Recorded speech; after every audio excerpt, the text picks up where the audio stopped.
धार्मिक यज्ञादि कर्मों में धर्म पत्नी की आवश्यकता क्यों? प्रिय बंधुओं, आप यज्ञादि धार्मिक कृत्य करते ही रहते हैं, परंतु क्या आप जानते हैं कि बिना पत्नी के धार्मिक कृत्य सिद्धि को प्राप्त नहीं होते? क्यों? धर्म पत्नी धर्म अर्थ काम की देने वाली है। तैत्तिरीय ब्राह्मण में बताया गया है, चाहे वह किसी भी वर्ण, ब्राह्मण, क्षत्रिय, वैश्य, शूद्र, किसी भी वर्ण का हो, सभी को धर्म पत्नी के साथ ही यज्ञादि धार्मिक कृत्यों को पूर्ण करना चाहिए।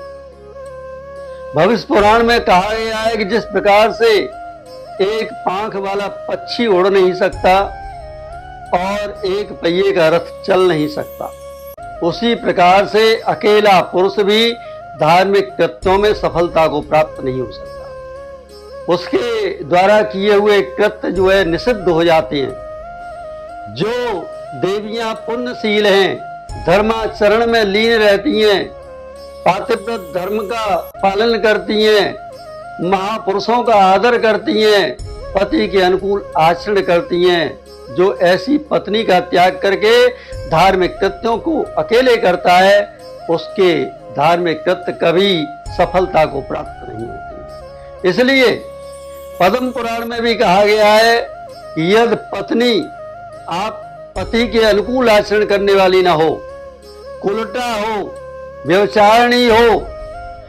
निर्लज्जा हो और पति से दूर रहती हो, तो भी कुष्ठ की पत्नी स्वरूप पुतला बनाकर उसके साथ में बैठकर ही यज्ञादि कार्यों को संपन्न करना चाहिए।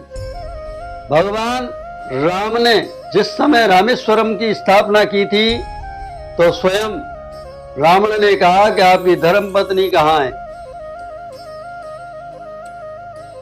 मौन हो गए।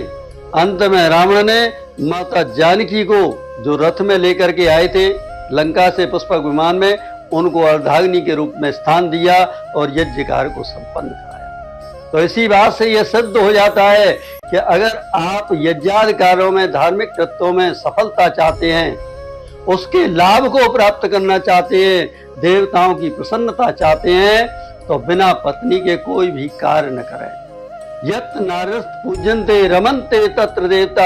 जहाँ नारी का पूजन किया जाता है, नारी का सम्मान किया जाता है, वहाँ संपूर्ण देवता रमण करते हैं।